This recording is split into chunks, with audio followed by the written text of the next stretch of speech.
Hey students, sorry about that. My previous video cut off because, surprise, I talk too much, and so it cut off on my basic time limit. So anyway, here we are again to finish this up and talk about the quaternary sector of the economy, which is directly related to the tertiary sector of the economy. So teachers' research and development often that focuses on improving the efficiency and the reach of primary, secondary, and tertiary sectors of other primary, secondary, and tertiary sectors of the economy are focused on in the quaternary sector. And so these sometimes in some places where, if you search for economic geography or cultural geography, the economy, if you search for these things online or look in a variety of textbooks, you might just see these three parts of the economy listed and described, with these parts as being kind of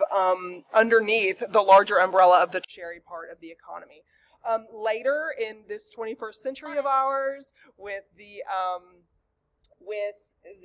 increased global nature of the interaction that we have, not just in the economic sector, but in politics also, agreements that we have, like trade agreements that are entered into between, we used to have NAFTA, or we used to have CAFTA. These are acronyms for the trade agreements that have been in place between multiple nations in different regions of the world.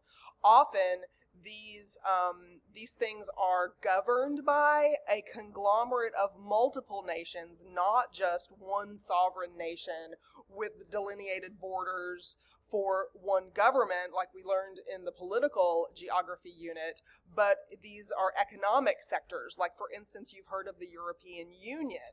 Well, it is a European economic union that centers around trade agreements and tariffs and duties and all of these kinds of things that used to be in place, borders that were monitored back in the 1990s, where you had to, check your passport as you went from France to Switzerland on the train. You don't have to do that kind of thing anymore because of the agreement, and also there's one currency. So instead of the German mark and the Austrian mark and the French franc and all of these different kinds of currencies, that those are the names for the currencies that they used to be, like we have the US dollar. There was the Spanish peseta, for instance. And so those currencies are a thing of the past, because the economic union in Europe took away those currencies and established a standard value, and some currencies that were very strong, like the German mark, were devalued quite a bit, and some currencies that were not very strong, like the Italian lira, was really increased in value. And so it kind of levelized. It was almost like a levelizing mechanism. And there's a whole bunch of other puppet master kind of level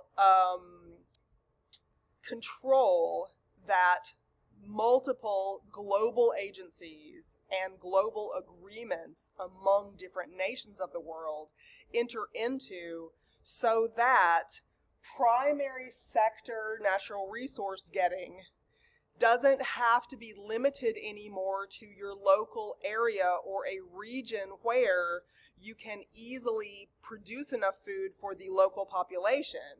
And therefore we can produce rice in Stuttgart, Arkansas, and export a whole bunch of it to the Philippines, for instance.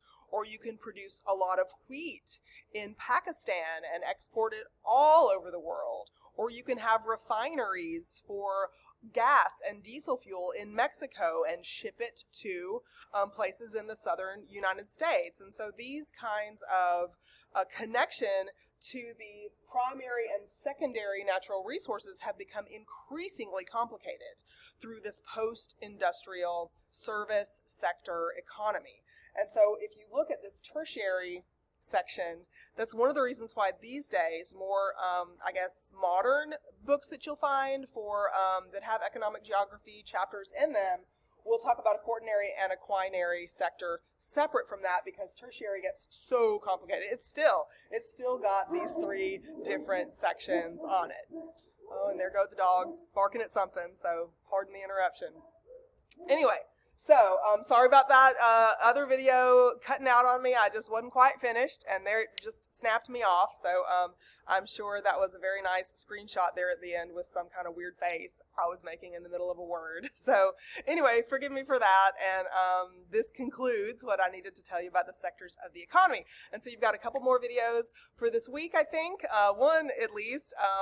And then, of course, your reaction paper and your quiz. Please remember this is late in the semester, and so if you only need reaction papers with outside sources, please turn those in so I don't have to send you an email and say, oh, sorry, you can't get credit because you didn't include an outside source. So please pay attention to that. You can go to My Grades in Blackboard and then make sure it's sorted by what's called course order. If you sort it by course order, it'll put all your reaction paper grades together, all your quiz grades together, all your project grades together, so you can easily see it the way I see it in my grade book, because I can look quickly and see, do you need this type or this type of reaction paper, or have you missed this project or that, because because I have it in order. So make sure that you go into My Grades, and if it's not already organized by course order, then do the little, I think it's in the upper right hand corner of the screen, click on the drop down menu and choose course order, so it'll show you, it'll group all of the different types of grades you need in the class together so you can see.